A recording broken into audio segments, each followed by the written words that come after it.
All right, welcome everybody to another episode of Grind My Gears. This is popular demand. We got the man back.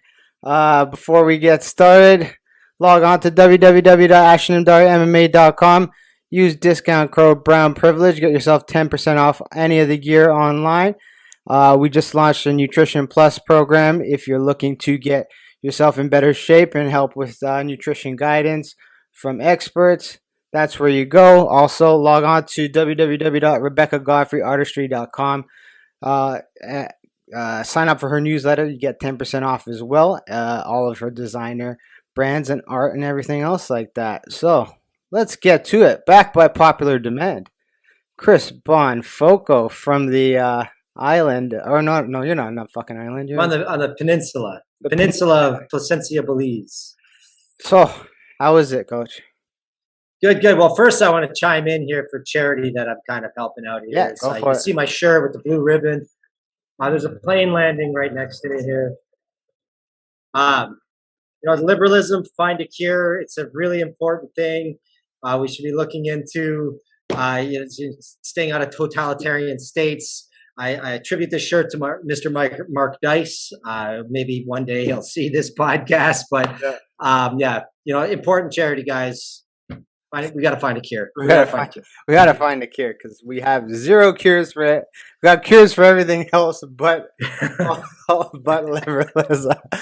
Not real liberalism, though. The pretend one that we're witnessing right now. The woke liberalism. So, how is it down there? I was asking you about it the other day, and you said you're going to let me know when you talk to me. All right. So, part of the reason we came here was we knew what was coming in Canada, and we wanted to get out, keep our freedom, and just kind of from afar, kind of observe, stay away from the whole thing, and see what's going down. And we came here because, it's a developing nation. Like I say, third world. Some people get offended by that. It's kind of in between. I guess that's part of being a developing nation. Is we came here because usually the world kind of ignores these kind of places. And, in the last couple of weeks, I got to shut that window because of the airplanes.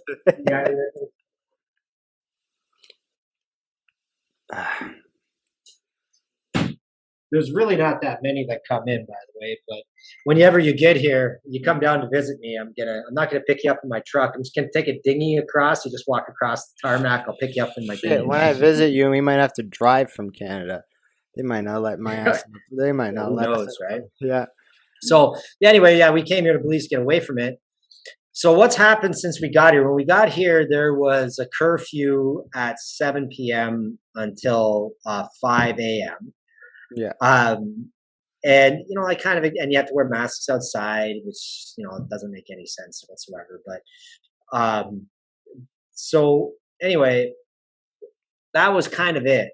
And the things started to loosen up. Like I started a little school down here. I didn't really promote it much, because of COVID. Like in Canada, when we got to reopen, and all the momentum was lost, and it was like no point in putting in the effort. So I'm like, right now, I want to keep it small until you figure it out.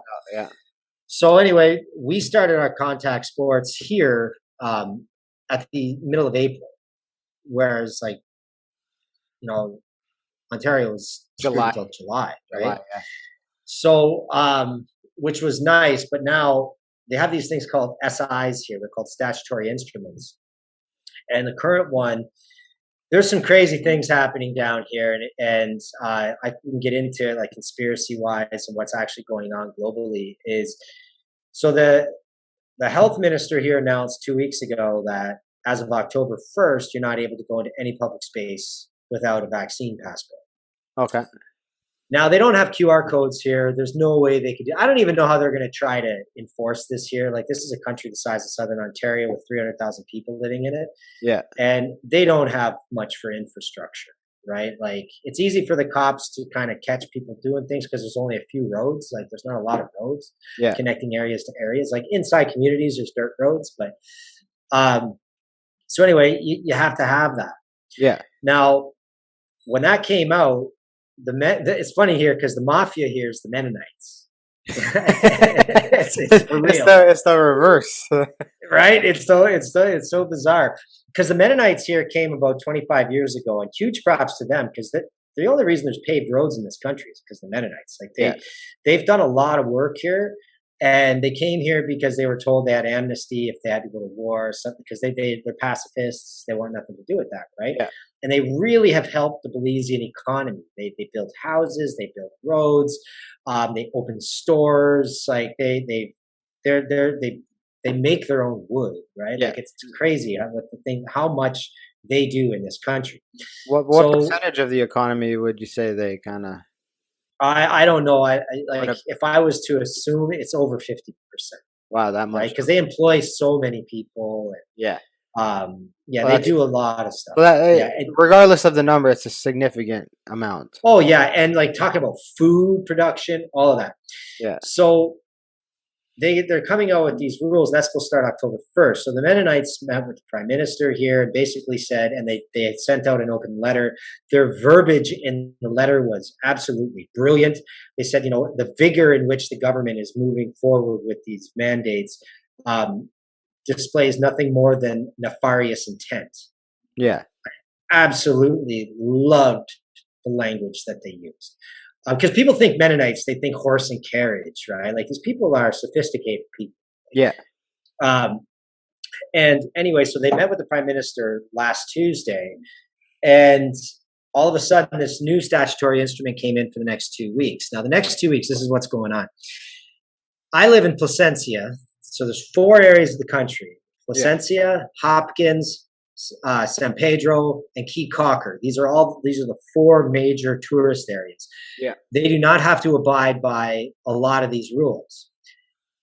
Everywhere else in the country, all non-essential businesses are shut down again now, and contact sports are shut down again. So I've been shut down. Like I'm not doing a lot, but I'm having fun, man. Like my commute to work is down the stairs in my front deck to my side yard. Like that's where I teach. This is amazing. I went from like such a huge overhead where I was nothing 2 years ago to like nothing, right? And it's amazing. Like I've really reconnected with my jiu-jitsu and mixed martial arts roots, right? But because I'm not stressed at the beginning of every month. But anyway, so that's been shut down. Now the curfew is now for every area except the ones I said earlier is now from 7 p.m. until 4 a.m. Okay. All non-essential businesses are closed, and the entire country, including Key Cocker, San Pedro, Placencia, and Hopkins, on Sunday we're under house arrest. Seriously?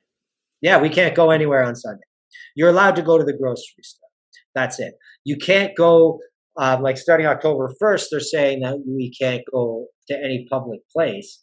I mean, plus Belize is different. Like when I order meat, I order meat from a business called Coaxana. It's a Mennonite business. Yeah. And they deliver it right to my house. The guy who sells me my vegetables drives his truck into my neighborhood, and I buy my vegetables off his truck. Is this rule for every Sunday? You can't leave your fucking house? So right now, for the next 2 Sundays, this Sunday and next Sunday. What is the rationale behind that? There is no rationale behind it. That's the thing. That's the thing, right? Same, like I was talking to a Belizean a couple weeks ago. She's a bartender and saying like these like when they were talking about moving the curfew back to 5 a.m. from 4 a.m. I'm like, why? That makes no sense. What? Because joggers and early morning cyclists are the scourge of society. Like, that's all who's out at that time. Like, I go out at 4 a.m. to train because it gets so damn hot here. You can't do anything after 8 a.m. Yeah, right. It's too hot. Yeah, that makes the perfect sense to wake up early and get it done. Yeah. Is this what's the numbers? Is this in justification of a rise of cases? Is that why they're doing it? Well, that's what they're saying. Now, sorry. Airplane. I swear to God, they don't land this on. Uh, They just knew, the they just knew we were gonna do this. Like let's. right, yeah, it's all prop planes. So when you fly here from Belize City, you feel like you're Indiana Jones. Yeah. So, so, The um, propeller at the front. so the numbers are up here, Yeah, but who can trust those, right? Because I don't trust one of them. right, everything is so damn inconsistent. Like I was reading the newspaper from here last week, and they can't even get their own damn propaganda straight. Yeah. So, and it's all over the world, but I mean, here maybe it's easier to spot because the paper said, oh, there's 7 out of 10 of the COVID patients in the ICU are unvaccinated, and in the same paragraph, they say that 85% of the people in the hospital are unvaccinated. With people with COVID are unvaccinated. Yeah. Well, if 15% of the people in the hospital have their double vax, but 30% of the people in the ICU have their double vax, you're not even getting your propaganda. Yeah, the numbers don't add up. They just don't. That says like shit. If I end up in the hospital with the vaccine, I'm in more trouble than if I don't. Yeah.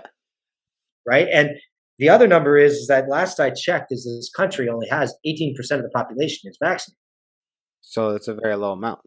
So if only 18% of the population is vaccinated, but 30% of the people in the ICU are double vaxxed. That's a lot of. That's technically a big number of the proportion of the people that are vaccinated. Correct. Then? Right, and I'm sure they don't mean it to come off that way. But if you're actually looking at the numbers and reading into what they're saying, they're not even getting the propaganda straight. Yeah, it makes no sense. Makes zero sense.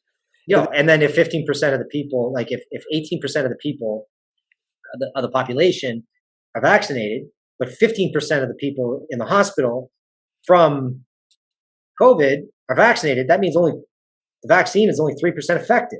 Yeah. If I'm using my math correct. Using your math correct. Right. So how does that make any sense? And that means that 15% of the unvaccinated would be affected, wouldn't it? Yeah, exactly. Because but the numbers here don't. And I know that's bad. That's really from a market really bad math perspective. That's bad math. But it makes you think. Like, wait a second. The numbers here are it's the same thing, because every day I'm pretty sure because you were here for a little bit before you left. Every day they report the fucking numbers because it's propaganda. You don't need to know them every day, but they make it knowledgeable to the public every day, basically to scare you. My first problem with how they report the numbers is every media outlet say the number is, just pick a random 655. They will automatically in their headline close to 700 cases. Just say the actual fucking number. Now I'm actually seeing is they will say, okay, here's the number of cases for the day. So let's pick an even number of 200, right? It's more than that, but it's 200. And they will say the amount of cases that are from unvaccinated, partially vaccinated, or undisclosed is 180, right? Well, first of all, now you're lumping in 3 sets of numbers within one category and making the perception that it is one thing, which it's not. So what is it? Is it how many people are totally unvaccinated? How many people have 1 dose and undisclosed? You can't lump those in. And what they're doing is they're lumping those 3 numbers together to create a larger number in order to push the agenda of what they're going for, which is obviously in Canada right now, get everybody a vaccine, right? But I don't know if they're doing that there, but they're doing it here. And I've picked up on it for a long time, and those numbers are not real. Like when they say those numbers it's not real. Tell me the real numbers, and then maybe you'll get rid of some of the skepticism. But until that day, that's exactly what I'm saying. Yeah. Right? Like, holy crap. Like, no wonder people are hesitant. The message has been, it's so inconsistent. Like, they're, like I was saying, how here they're not even getting it straight, their own propaganda. Like, nowhere is getting their propaganda straight. No, nowhere. Like, look at Dr. Fauci. How many times did he say, like, when he says the double mask? It's like Tim Pool pointed this out, talking about how CNN would ask him a question, right? Is 1 mask effective or is 2 more? And then all of a sudden he comes, oh, 2 masks are more effective. And then the following week CNN said, well, we looked at it and 1 mask is more effective. And Fauci says, yeah, 1 mask is all you need, right? Like well, who is What is the it? What is it? yeah, is the tail wagging the dog or what? Right? Like that's you get that reference, I'm sure. I get and the other messaging issue is one time what they will at least in Canada is what they will come out and say the effectiveness of these vaccines. They seem to be changing every day. And then their excuse is, well, this is a developing situation, the science changes. Well, if you're looking to build confidence within a population, maybe you should fucking wait, like, maybe a 2, 3, 4 extra weeks till you get the actual data in and report properly. Because I think if you really want to build public trust back, which is it's at an all-time low, like trust between the public and the government is not there.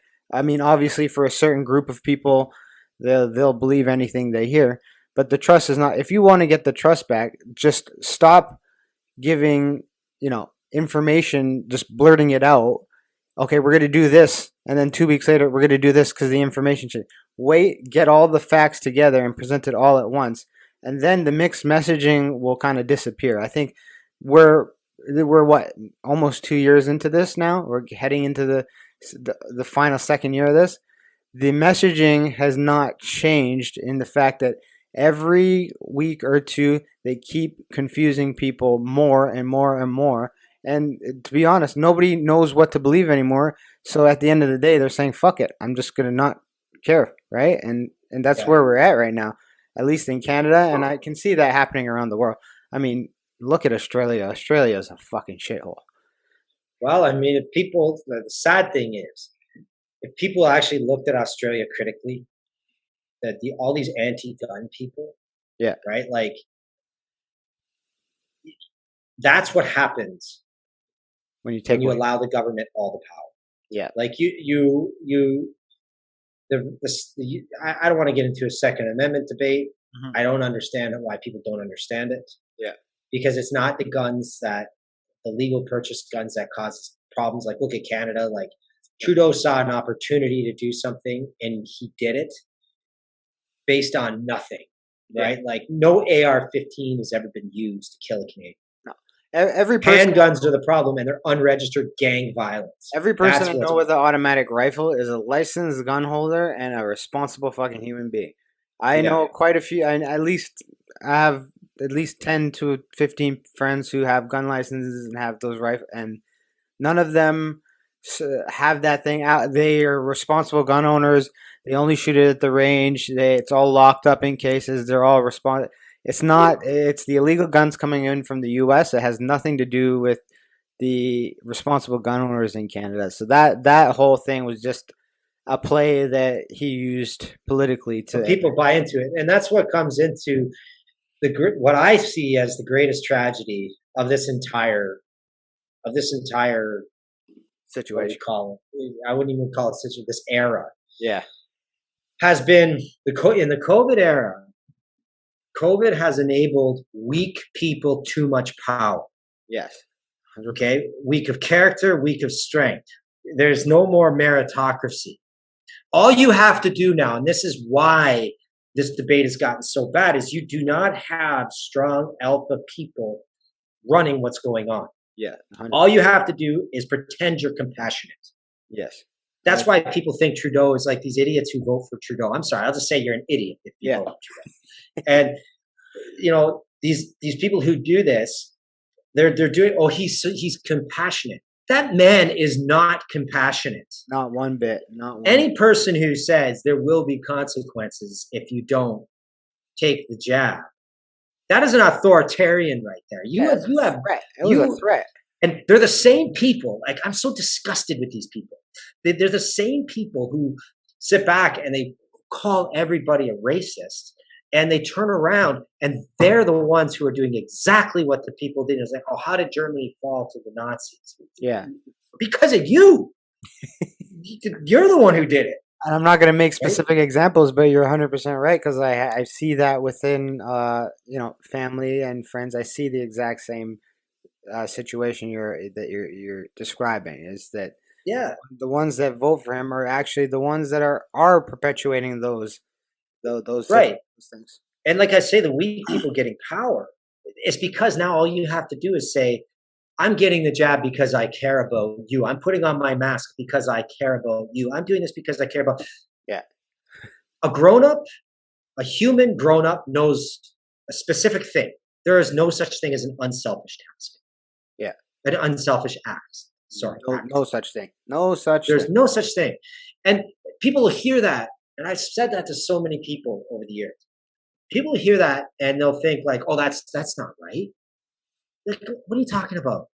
When people do work for charity, they do it because maybe they do care about the charity, and they probably do because I mean it's volunteer work. It makes them feel But good, they do it to put on the resume. or They it do makes it because it even makes them feel good. the act of it making you feel good is a selfish act. That's you do it. Exactly. That's a selfish act. Exactly. Yeah, I don't know. So when you're saying like I'm getting the jab and social distancing and doing everything that Doug Ford is, who like has the number one comorbidity of COVID-19, and So, I watched a video of his daughter on a treadmill the other oh, day, and it was a she good video. she's like And it was totally. funny because it's like, well, she must not be on the same page as him No, because she's like not. My wife he brought doesn't even that. know that man doesn't know what a treadmill is. He's like, what Yeah, is that contraption? yeah. My Right? wife brought that So up. She's totally against everything. So it's kind of odd to see him take certain actions when his own family members are quite vocal about it. But the yeah, media doesn't cover that, right? They don't cover no, her. of They course don't. not. They know that they. It's kind of weird that it's ammunition for all the other parties. Like if I was the Liberals or the NDP, because there's a provincial election coming up, I'd be all over that shit. I'd be using her and be like, Doug Ford can't even control his own family. What makes you think he can control the province? I would be And it's using funny because that's a liberal, yeah. right? A liberal saying like he can't even control a fucking liberal. Sorry, watch my like I a don't care. liberal should not be saying he can't control his family. Yeah. This is why I'm wearing this shirt. Oh, look, it's the other side. This is why I'm wearing this shirt.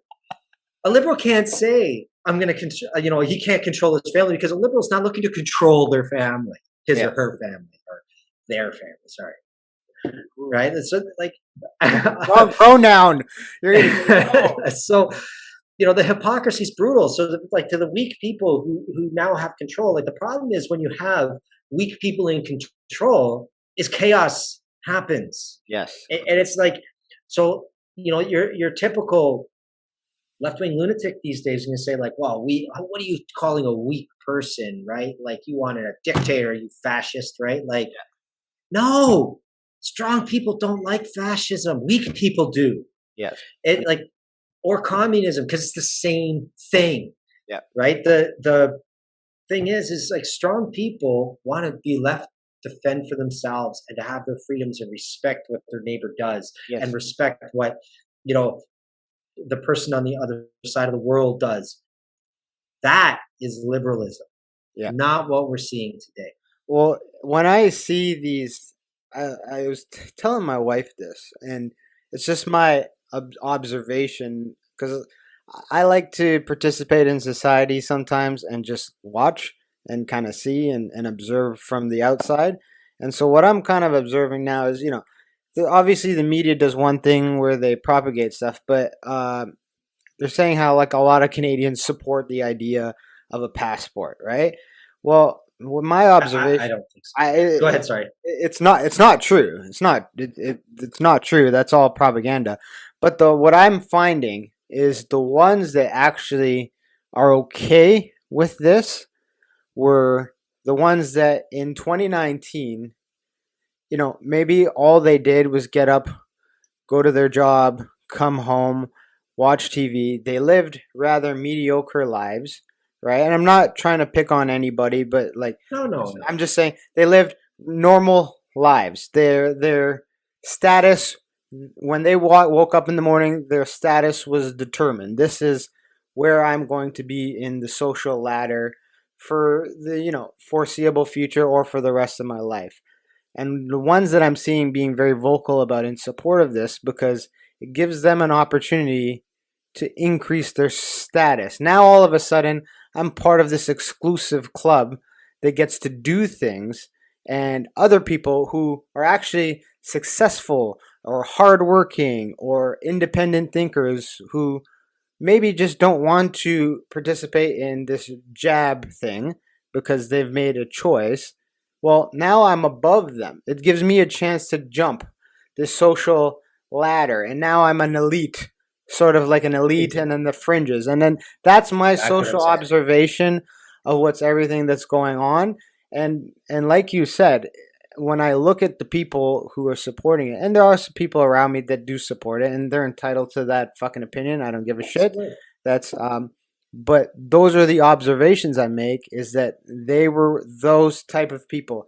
But in 2019, their social status was going to be here forever. Now they've seen an opportunity where they can be something more in this make believe new utopia that they're trying to build. And how much effort did it take for them to raise their status like that? Zero. Exactly. All they have to do is what they're told. Yep. They Exactly. didn't have to. Don't question anything. Don't create discomfort. Just do what you're told. Yeah. See, easy. Like, and nothing worth accomplishing is, like I said it in my black belt speech, right? Like anything easily earned isn't worth accomplishing, Exactly. right? And that's exactly what they're doing. Weak people have taken power, and then chaos reigns, right? And I was watching a video the other day. There's a channel called Canadian Prepper, and I'm not a huge I like his channel, but I don't know. There's a lot of clickbait, right? But he does have some decent content. He's got a 15-minute video. There's like 2 minutes of good content, right? Yeah. And the rest of it's just selling stuff or building up to the 2 minutes that you want to listen to. Yeah, I get what you're saying. Yeah.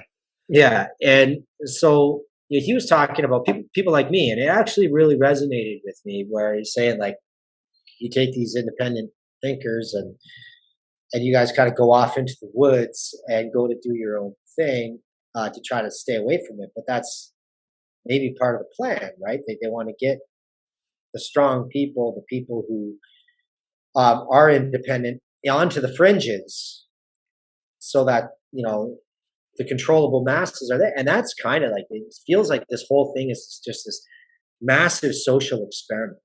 Yes. And it's amazing now that I'm in a different country in the developing world. And it's crazy how I see things on Facebook. Well, there's one other thing that I didn't tell you. Tell me. They have they just passed a law for misinformation. Use of misinformation. If you can even be talking to a friend and giving them misinformation, and they can report you. You can end up in jail for 6 months with a $3,000 fine. Wow. And who determines what's misinformation is the government. Like there was a guy who's now in jail for sharing that the CDC is pulling the PCR test on December 31st. Yeah. Right. That's not misinformation. That's fact. That's not misinformation. Yeah. But because the government says it is, it is. That's what's right? coming here. That's freaking scary, man. Thankfully that Bill C-10 didn't pass. But the problem, and I think this is something some Canadians didn't take into account. C-36 is much scarier than C-10. Yes, exactly. The C-36 is very much scarier, but C-10 is back in play now because when Trudeau dissolved the government, so the bill didn't pass, but when he dissolves government, and if the same government gets in, according to what I've read, they're allowed to reintroduce that bill because it's a new government. So don't be surprised if that bill comes right back into play, and where the Conservatives and the other parties have to be fighting that bill again. And in my opinion, the second time would probably be a lot harder to stop it this time around. So the things that he didn't accomplish and that didn't pass in his last administration, so the last 2 years, they're coming back. It's not gone, and I wouldn't be surprised if that was part of their overall strategy of why this election was called so fast, because it was fast, it was stupidly expensive, it was terribly run, and I mean, other than him trying to achieve a majority, which he absolutely failed at. No, he didn't. You think? He split everybody even more. So I guess maybe he didn't. He didn't. The Nazis didn't take power because they had a majority. Yeah, yeah, yeah. You're right. And but nothing was achieved. Nothing changed in terms of the actual the seats in the government. Like the NDP picked up one here or there, but nothing physically changed. So I mean, it was a He's got a healthy. majority government because the he's going to do He's gonna do everything with everything he technique. wants to do. The NDP's going to suck on him, and then certain things they're going to pull him further left. I don't even think it's possible, Yeah, but to pull him for. I don't like saying left and right because it's I'm just done with that. yeah. It's top and bottom. It's not left and right. People, if you're a left wing, you're a plebe.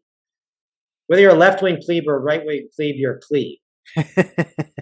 Yeah, And it's the people at the top making you look at the fellow plebes rather than looking at the top. yeah.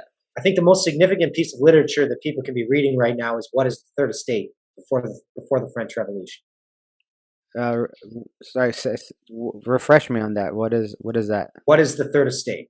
Yeah. So prior to the French Revolution, there was the first. The government was run by the first, second, and third estates. Okay. In order for things to pass, you had to have 2 out of the 3 estates to pass something. Problem is this: first estate was a political class, like the lords and the nobility. Yeah. The second estate was the church, and the third estate was everybody else, which was like 95% of the population. Yeah. And my battery's low. I got to plug in. I thought I was plugged in. I must have jumped out. It's okay. Plug it in. Yeah. So I don't know. Yeah, just 1 second. Sorry about that. No worries. Yeah, I thought I was plugged in, but I wasn't. So essentially what it comes down to is this was a pamphlet. Like my favorite pamphlet ever written was Common Sense by Thomas Paine, which basically sparked the American Revolution, which is really the only successful revolution that's happened in like forever. Yeah. But the What is the Third Estate sparked the French Revolution. So they made them realize that essentially the theme was, what is the Third Estate? The Third Estate is everything. Screw these guys. Yeah. And when Marie Antoinette, said, "Let them eat cake," right? That which is maybe or maybe not actually historically accurate, but I think it was basically like a summary of her behavior. Yeah. And the Third Estate woke up. Yeah, and then they came, and then the French Revolution happened, and the outcome of the French Revolution. The problem is people talk about it is they don't understand that the outcome of the French Revolution was horrible. Yeah, it ended up in years of terror, and then ended up in with a tyrant and Napoleon. Right. Yeah. However, that's what ended up happening. So, like when you're a plebe and you think you're and the worst is those left-wing plebes, right? Those left-wing plebes are like, you don't think like me, you're a bad person because you don't think like those ones like, bug that bugs that yeah. form of thought. It really annoys me because that form of plebe is just irritating. Yeah, and it's such a shitty way of living, in my opinion. Like it's if that's how do you even progress as a human being? I'm trying to get the right word, like mentally. Like how do you even achieve enlighten? Like I go through life so that I can get to one day where I'm enlightened, where I've achieved everything I want to achieve, and I have my kids go off and all that, and I can sit back and relax and enjoy life. But that frame of mind that those people have, there's no way you can end up in that spot where you can be 70, 80, 90 years old and just be happy with that frame of mind, because you're going to take that throughout your whole entire life, and you're going to be 90 years old and you're going to still be thinking the same thing, and that you're going to be so fucked in the head by the time you're like that frame of mindset must be a stressful thing, in my opinion. It must be a stressful life to lead that frame of mind. I just can't fathom thinking about it that way, because I always go by the philosophy that everyone's entitled to their own fucking opinion. We don't have to agree on anything, and that's kind of what a democracy is. And I can still be your friend. We just don't have to agree, right? We agree to disagree and we move on. But the frame of mind that if you don't agree with me, that you're some sort of a lesser human or an idiot. Well, I think what's happening is you got the one side saying, if you don't agree with me, you're a bad person. Yeah. And you've got the other group of people. Let's take away sides, right? Because we're pigs. You got one group saying, if you don't think like me, you're a bad person. You're not compassionate. You're not this. You're an ist. You're an ism. You're that. Yeah. And then you got the other side. Now, there's faults on the other side too. When I try to avoid the whole sheep conversation, right? Yes. Like, oh yeah, when it gets to that, when it gets to that point, like you've just hit a wall. You're not changing hearts and minds. You're not helping anyone. Yeah. Right. But the thing is, you got the other side saying, like, just leave me alone. Yeah, that's my side. Right. And you can't. I'm sorry, like I'm on the leave me alone, group of people like that. It's like, as a human, I have faith that other humans are genuinely good. Yeah, same with me. Yeah. Right. One of the things that people who are watching this, if you want to look up a classic debate on existence, is Thomas Hobbes and John Locke. Okay. Yeah. Basically, the Western political structure is based off of John Locke, and that's true liberalism. Yeah. Not this liberalism. No. True liberalism. Yeah. Right? Where the individual is empowered and we respect you on property and everybody lifts up. Yeah. Because the respect of the individual. Whereas the Thomas Hobbes side is more of heading towards the communist fascist side. No, fascism is not the other side. It's the same fucking side. Yeah. Wake up. Right? So, anyway, if you look up that debate, Thomas Hobbes and John Locke, the U.S. Constitution takes credit, like Thomas Jefferson and all them. And if you don't, if you're like, oh, the U.S. Constitution is terrible because of this, and it didn't include it, said all men are created equal, but not black people. That's called presentism, and I brought that up last time. Yeah. Right? They looked at it differently. You change your interpretation. All men are created equal. Includes women too, by the way. Yes. Yeah. Right. Yeah, I remember you bring. But you can't expect to evolve 200 years just because a piece of paper says something. Yeah. It takes time. Right. So, anyway, when we look at the U.S. Constitution, in my opinion, it's the most brilliant document ever written. It's the only thing keeping that country intact right now. The fact that they're just trying, and who's trying to break it, right? Yeah. Like, that document is not about, supremacies or. No, this is so funny because I made my banner at the PPC for a couple of days on Facebook, right? And I got messaged by a couple of people saying, people commented on you do that, right? Yeah. Kind of thinking I'm a racist. I'm such a racist that I live in a developing country with a ton of expats who I don't like 90% of them. Yeah. And most of my friends are the Belizeans. Yeah. Right? Like, why? Because they don't give a shit. Exactly. Right? They don't get involved in this stuff. Right? Like, because they say, like, I saw an argument on it and I just shake my head. I'm not even going to bother anymore. There's no point. Right? How the PPC was trying to get rid of the multiculturalism. Yeah, this is not true. No, it's not true. But. Well, here's the thing. Some people say, like, Canada's a melting pot, so how can you get rid of multiculturalism? Yeah. You know how freaking stupid it is to say that? Yeah, it's retarded. Because if it's a melting pot, multiculturalism can't exist. Exactly. Yeah. Right? Yeah, because everybody comes in and they go into the melting pot. Like, you go in, the United States is a melting pot. You come from everywhere and you go into the melting pot and you come out an American. Yeah. When I was growing up, I remember my dad pointing that out. Going to Canada, like people say, like German Canadian, French Canadian, this Canadian, that Canadian. You go to the United States, America. Yeah. Well, right? That's one of the things I listened to. I don't know if you saw Maxime Bernier. He did the podcast with Jordan Peterson, and that's one of the more. Jordan Peterson, isn't that white supremacist? Yeah, that terrible fascist guy. No, so Maxime said something on that podcast that resonated with me really well. Whether you agree with his perspectives or not, this was such a well-spoken thing. And what he was saying is the identity politics that are being played in Canada is that's where I was going to, ridiculous. Yeah. And what he was pointing out was To him, what Trudeau, even the Conservative Party and the NDP, what they do is they play these cards where they say African Canadian, Chinese Canadian, let's pick another They Filipino do it Canadian. on purpose. So Absolutely. They and create division in rhetoric. create Like division it's just by yeah. saying that. Whereas Maxime was saying is, I don't see that if you have a Canadian citizenship, you're Canadian. You're not some designation of your race or gender or anything. I'm not a brown Canadian. I'm strictly just a Canadian. Just like you are not a white Canadian, you are a fucking Canadian. If we can all get rid of those little tiny identity labels, it will help fucking fix at least a small portion of the problem that's going on right now. But it was just like you just said, when you go to America or when you meet an American, But that's changed without saying. it's That's changed. changed But over the like years. when I was going down to the train at the MMA lab, no one was saying I'm a black guy. They were telling me, "I yeah, we're American."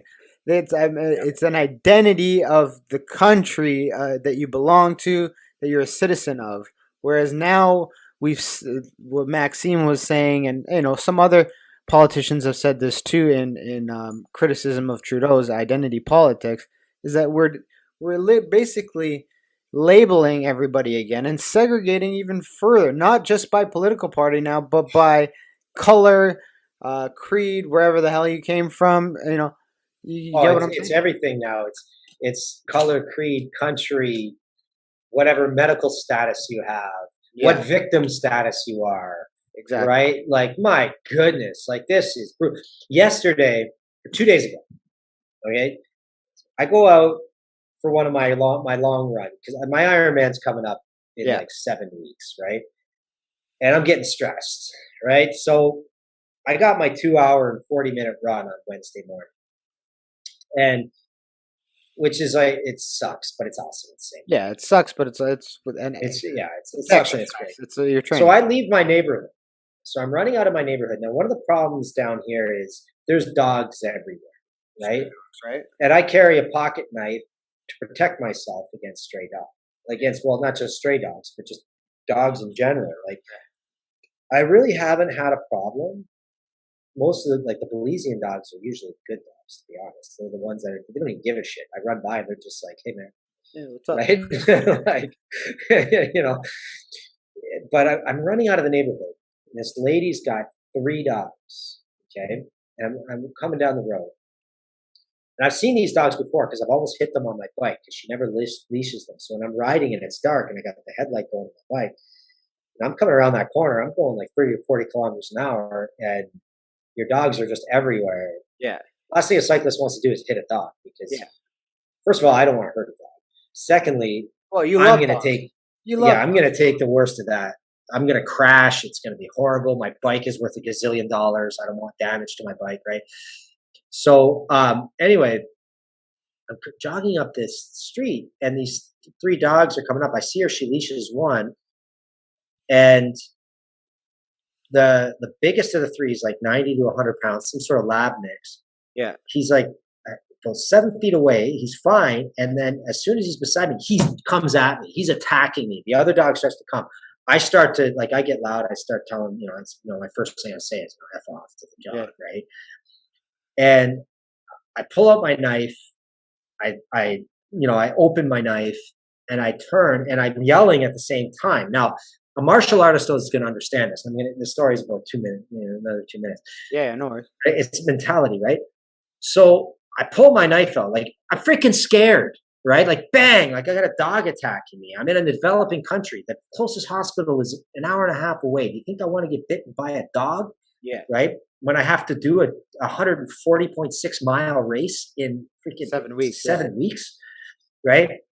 So, and it's non-refundable, by the way. So it's not cheap. The registration's not refundable. I gotta run that fucking. And it's not like a jiu-jitsu tournament either, man. It's like $1,300 Yeah. to register for this race. So the dog comes running at me. I pull my knife out. I turn around and I'm vocalizing, like doing proper self-defense, right? I'm yelling out, I have a knife. I've drawn my knife. I'm going to stab your dog. Yeah. Right. And I'm giving the dog time, and this dog is like inches from me. Like if it's as soon as it started to snap bang, I was coming down on it, right? Yeah. And fortunately, the owner got in the way, got there, and then she apologized to me, and I'm pissed at this point. So of course I say like, "F your apology, control your fucking dog," right? Like I'm pissed because there's 3 dogs and a human. Because even if I stab that dog, think about how bad that situation is going to be. I got 2 more dogs to deal with and an erratic human. Yes. Right? She might even, you never know what the fuck she has. Yeah, like if the situation gets worse, what am I have to do? Stab the dog, knock out the old lady, and then stab 2 more dogs? like that'd be terrible, right? So anyway, this happens, and it happens down here way too much. So I decided, okay, I make a Facebook post on a private group for the people who live down here, explaining the situation, because I have no idea who this person is. Yeah. And I'm like, this is how dangerous the situation was. This is what I know and who I am. And like, you're lucky because it was somebody else who carries, because most of the joggers around here, they carry knives, right? Like, because for the same reason.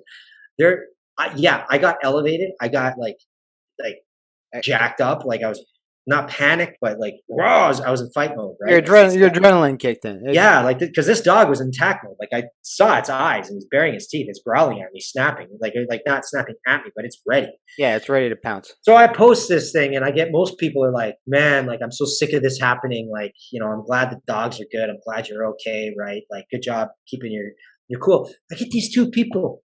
They start coming at me. This one woman, she's like, "I hope the lady's okay because of this crazed man like wielding a knife." She's like, "If you pulled a knife on my dog, you like eat your arm and take." It's like, lady, I know how to use a knife. If your pit bull came at me and I have my knife in my hand, I'm sorry, I'm gonna gut your fucking pit bull. Like he might bite me, but he's dead. Like he's dead within a few seconds. So, I'm not some guy. Here's my knife. Like she's like, a man once had a screwdriver and he bit the man with the screwdriver. It's like, I'm not some idiot wielding a screwdriver. Yeah. So, but anyway, she says to me, she's like, "You must have done something to provoke the dog." So here's the liberal, this kind of liberal mentality. Yes. Where she's like, "Okay, I must have done something to provoke the dog." So this is the same kind of woman who's going to be standing up for women's rights. Meanwhile, while allowing like dudes to beat up women in MMA fights. But that's another story. Yeah, that's another. So and I sent back to her. I'm like, my goodness, you just basically said like it's her fault because she was wearing a short skirt. Yeah. Right? Like I was just jogging by. Right? I'm not going to have to stop and do all this defense stuff just to get by this woman who's not responsibly controlling her dogs. I had another woman say like, "Oh, yeah, how does this person expect this woman to control 3 large dogs?" Why do you have 3 large dogs if you can't control them? Why are you walking 3 large dogs? Like a dog is a loaded weapon. It's your responsibility. Like I got you've met Henry. Henry's a beast. Yeah. He's a big boy. Like he's not dangerous in any way, shape, or form. He's not dangerous, but he's a big dog. Yeah. He's a freaking big dog. He like a lot of people down here are scared of him. A lot of Belizeans because they get bitten by these dogs. Yeah. Right. And it's the white people's dogs, by the way. They get bitten by these freaking dogs, and so they're scared of Henry. Yeah. Right. Like Henry did go after one guy, but because the guy pissed me off. Henry only gets mad when I get back. And really, all you got to do is run 10 feet. He's going to be too tired. He's not going to, and he's not very fast. No. But anyway, I leash my dog and make sure I have control of my dog for a couple of reasons. One, I'm responsible if one of my dogs ever bit somebody. Because in Belize, if I report this to the police, they show up at your door and they shoot your dog. Yeah. And that's the law. Yeah, you don't want to do that. Like I don't want that. You don't want that. No. And then the other side of it is like with Henry, like I don't want him getting hit by a car. I don't want him getting attacked by another dog. I leash him to keep him near me, to keep him safe because I love my dog. Yeah. Right. So just to go back on the entire thing, these people like arguing. One guy starts saying like, "Oh, you're a martial artist. You should be calm at all times." It doesn't show confidence. I'm like, I'm sorry. I explained that I was scared. Yeah. I get that. An unconfident person never says that they're scared. I get that. I get that comment a lot. People are like, a martial artist is supposed to be calm and all. Bitch, where the fuck have you, like, this is not the Tai Chi bullshit. Yeah, he said I should be clipping a bonsai tree. I'm like, dude, like you realize I practice real martial arts, Yeah, right? real martial arts, not Right? fake bullshit. Combat. And like, it's like, I mean, oh, I don't want to go into that depth, but like, I always get the question of like, what's it like to fight? Like, what are you thinking before you actually go? I'm like, I'm fucking scared. Like, it's not. Yeah. I actually explained that to this guy. Like, I've cornered over 240 MMA fights. I'll tell you that every single fighter in every one of those fights was scared. Even the fights, it's a name drop here, like Matt DeSenza, Yeah, right? One of his pro fights was against a guy we knew he was going to win, yeah, right? Because like the guy who was supposed to fight backed out last minute. They had a replacement. We knew Matt was going to win this fight. Matt was more scared for that fight than any other fight he ever had. yeah. That's Right? how fighting goes, right? And Matt gets nervous. Yeah, And he was, because he knew he was supposed to win. yeah. Like and me as his coach, I was probably most nervous in all the fights he had in that fight. In that fight, yeah. For the same reason, because the other guy was dangerous. Like, he's pro fighter, Yeah. not as good as Matt, but he's pro fighter, and like Anything can happen too. It's anything can happen, right? fight. And Matt's going into a match he's supposed to win, and No, damn, that's freaking scary, man. it's a giant misconception that just because someone's trained or tough or looks a certain way or has lived a certain life, that those kind of situations like you were just describing doesn't put them in a fear mode. Then that Yeah. fear, and it wasn't a fear of that you thought you were going to die. It was a fear that you had to defend yourself in a not normal situation, right? And Yeah, like me, my situation there was it was a yeah, fear that's of, not an average thing. You don't wake up in the morning and think a dog's gonna fucking rip your head off, right? So you're in yeah, that situation. well, three. A certain level of heightenedness. It's not a fear of death. It's not. It's a fear of bodily harm, right? And Yeah. I don't comprehend how some people don't understand that. Just because someone looks a certain way, like the perception, or if they're an alpha male or an athlete or whatever, they don't have those feelings, that the same Yeah. feelings that you have in those situations. Sorry. I was talking to a bartender. George is chiming in here. Just kidding. I was talking to a bartender at this resort here called Umaya. I highly recommend it, by the way. It's a beautiful place. I swim my lengths there. It's in Maya Beach, please. And I was talking to the bartender, and he's asking me questions like, what you do for a living? I'm like, I'm the coach. I'm a mixed martial artist. I teach jiu-jitsu. I corner fights, right? I haven't fought mixed martial arts, but I'm a BJJ guy.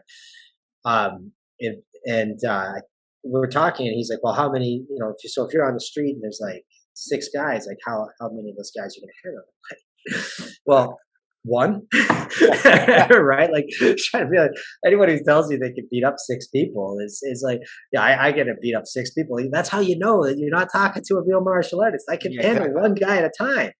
A real martial artist knows if you have 5 or 6 guys, I'm gonna run. Well, that's what I said to him. How are you going to deal with that situation? I'm saying, well, I can run really fast. Yeah. Right? I kick the closest one in the balls, and then I run, so that I only have to deal with 4 or 5 more of those guys. Right? There's no way I'm going to and get into a situation like that voluntarily. Yeah, right. Like, it's like, oh, I'm going to levitate. I'm going to go all like Matrix, and the police officer is saying, like, I'm sorry, your men are already dead. Like, I'm sorry, like. I'm probably really messed up if I decided to engage with more than one person. Yeah. Right? Hey, where were we before we went off on a tangent? So we were talking about the dogs and liberalism, I guess, right? Yeah. Yeah. Yeah, we got like totally sidetracked. But it's all in the same theme though. It's like it's a mentality, right? Like we're talking about that mentality. Like you started talking about how like these people who say you should be doing these things, you should do this, you should do that, and like how it's such an unhappy existence, right? Yeah. And then like I kind of got into it explaining like the cognitive dissonance in that mentality. Like, the dog is so important and you did this and you were the knife and you must have done something wrong to provoke that. But on the same end of the coin, how dare you ever say that, it's her fault because she provoked him? Like, by the way, that's totally a bullshit argument. Yeah. All right. So don't take what I'm saying that way, but it's on the same lines. It's like, like a dude who attacks a woman because she's dressed sexy is not because she's dressed sexy. It's because he has problems. Yes, A 100%. dog that's unleashed that attacks a human going by is not because the human provoked them. It's because that dog has problems, Yeah. right? And that's where the world is kind of falling apart, and when you get these weak people, to them it's only in the moment where they can come off as the most compassionate, Yeah. right? Now, Like sorry, not the last time we talked was what, 5 months ago, maybe, right? And somewhere around.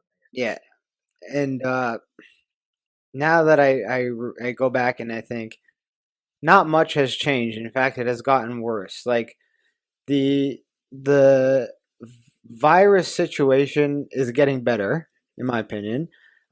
It's getting better in the fact that we know how to deal with certain situations. People are a little bit more educated on how to detect it, and we're getting better on how to handle it. That's probably the reason why Ontario is open for business right now. Um, but the You got about underlying, 8 more weeks. yeah, give it time. That's what we're saying. Uh, but the underlying issue now is not necessarily the virus will kill itself off and it will become part of normal life relatively soon. But the implications of how it has changed everything with regards to, like we were saying, the weak people now rising up, um, that's going to be a long-term effect, in my opinion. Like, this situation is far from over. Like we will get rid of the virus will become a normal part of life, but this shift and this change where these sorts of people have now gotten to these ridiculous amounts of authority and power, these are going to have long lasting effects. So this situation is nowhere near over. And someone was asking me last night at jiu-jitsu, the same question, like, how long do you think? And I'm like, buckle in for about 5 years. That's when you might see some change. But at this point, I don't. This has never been about a virus. No. I'm sorry. It's never been about a virus. The virus is real. Yes. The virus is a vehicle, right? Like it's like, oh, that's conspiracy theory. Like if people, like it's so funny too, because there's people saying conspiracy theory, conspiracy theory.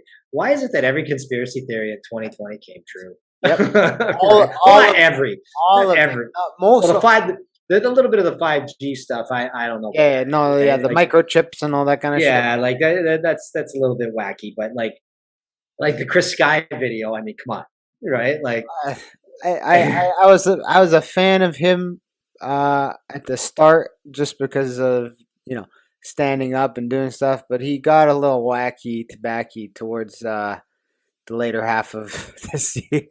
well, you know what happens there, right? Is that's the ultimate weakness of all humans, which is part of the brilliance of the U.S. Constitution. Is every human has an inherent weakness, and that's power, Yeah, right?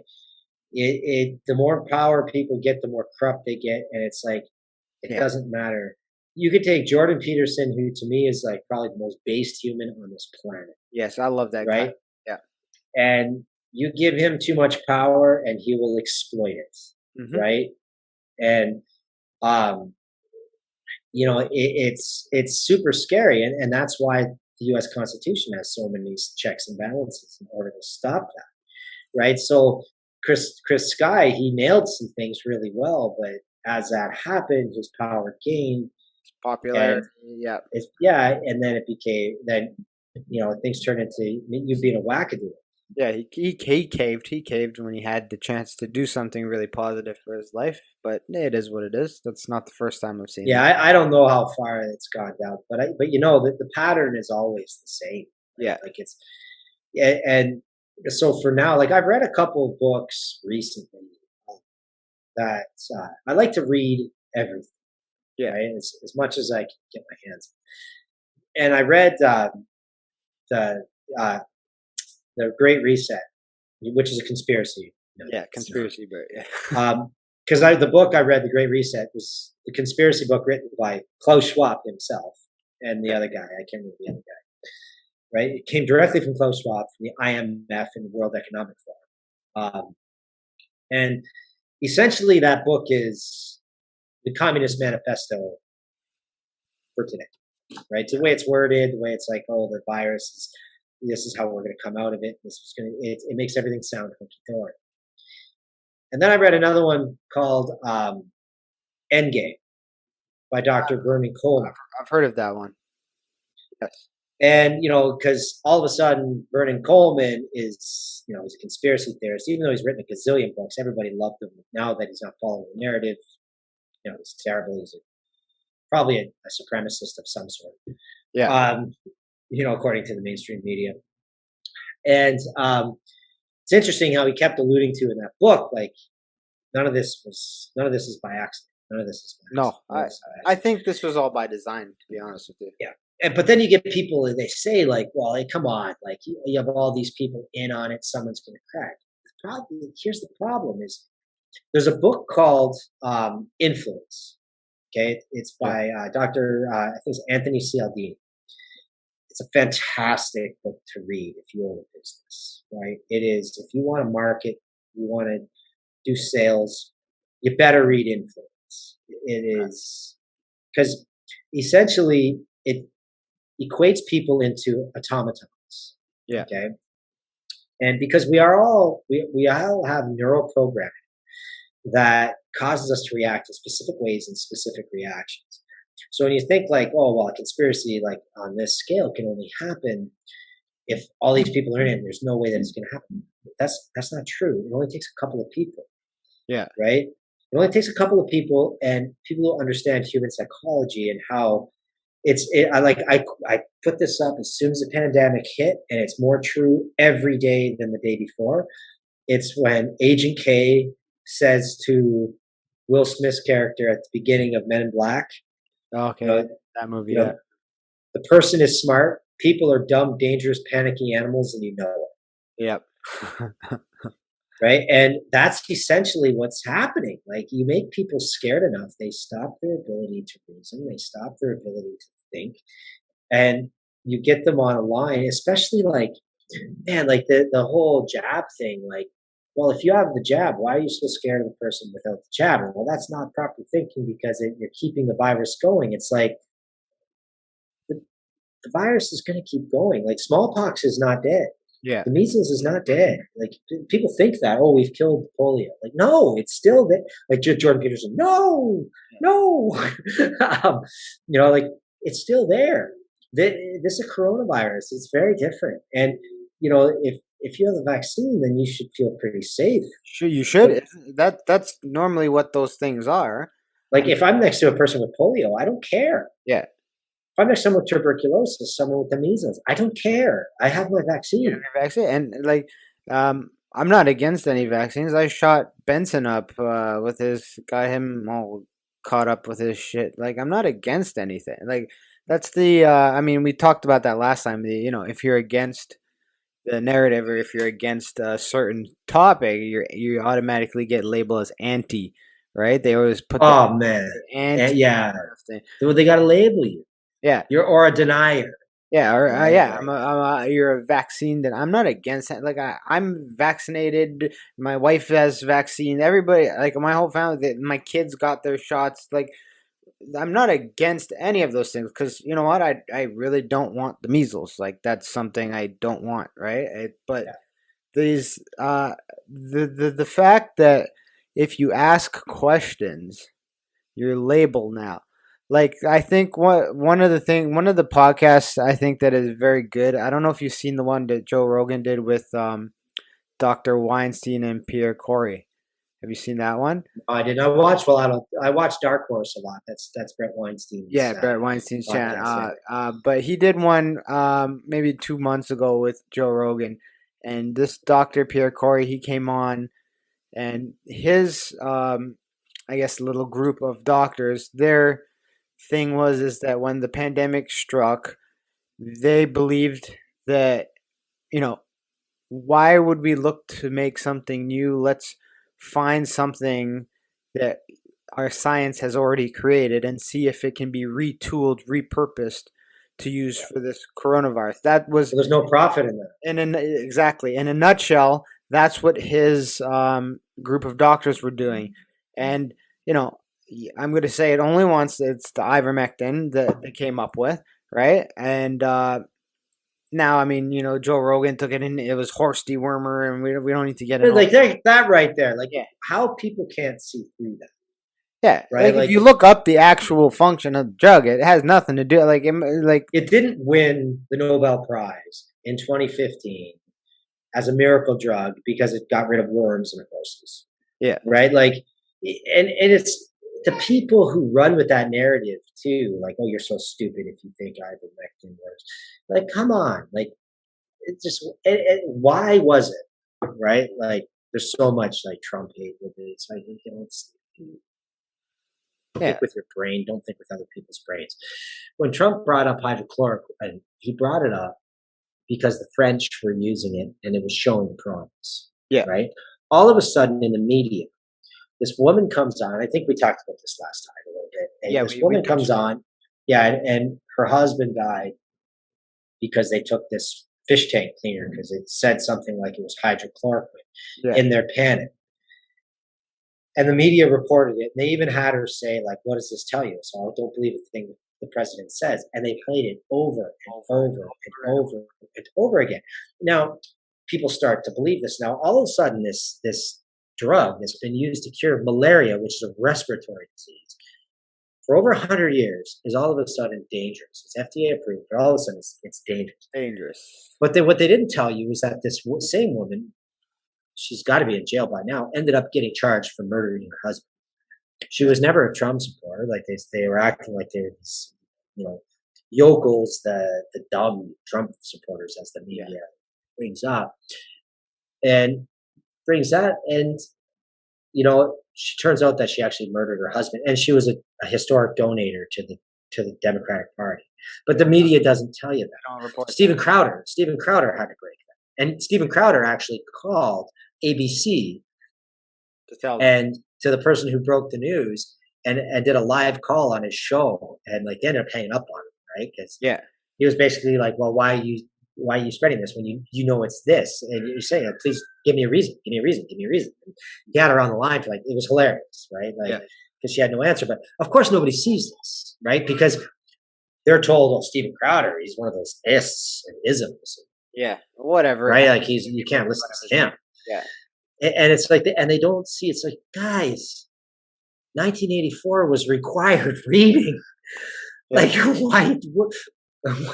Or Brave New World, or back to that. Watch V for Vendetta, for fuck's sake. There you go. That's like, my God. When you get back to that podcast, though, when you get back to that conversation that they were having with Joe, what they were basically, how they explain it is, or what they said they can't conclusively prove this, but you have to get these red flags in your brain, and this is what they were saying is, so the company that produces ivermectin is a company called Merck, right? And the reason why they want to basically discredit this potential treatment, let's label it as that before YouTube flags me, it's a potential treatment, is it's out of patent, which what that means for people who don't know is I can get the ingredients together, Chris can get the ingredients together over there, and you can produce it on your own, no problem, right? So there's no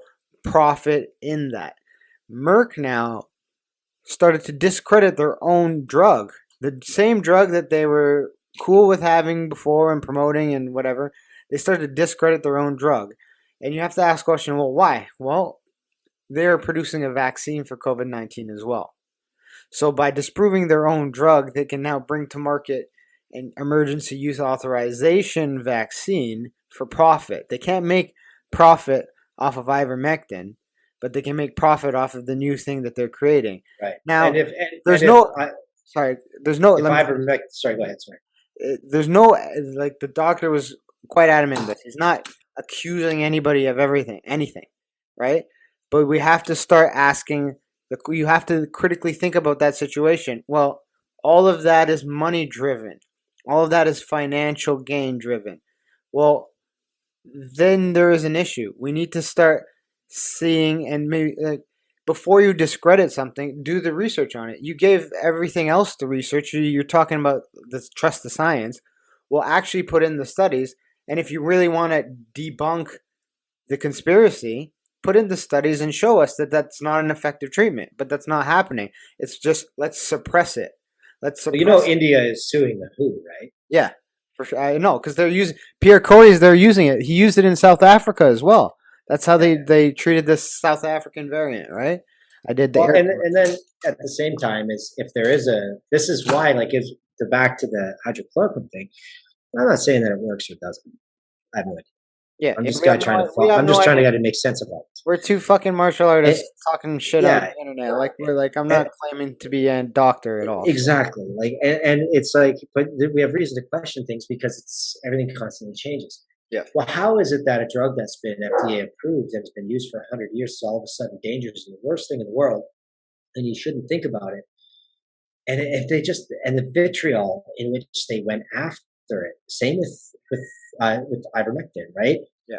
Is because if there's alternative treatments, you can't have an emergency authorization vaccine.